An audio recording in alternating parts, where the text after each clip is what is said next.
بسم اللہ الرحمن الرحیم انا اعطیناک الکوثر، بے شک ہم نے آپ کو کوثر دی۔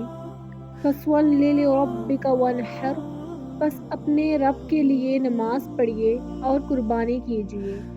ان شانئک ھو الابتر، بے شک آپ کا دشمن ہی بے نام و نشان ہے۔ سورہ کوثر لاعلاج بیماریوں کا علاج ہے۔ جو شخص کثرت سے پڑھے گا اس کی گھریلو زندگی میں برکت آئے گی، دشمن کی زبان بند ہوگی، جنات سے چھٹکارا ملے گا اور انشاءاللہ رزق میں بھی برکت ہوگی۔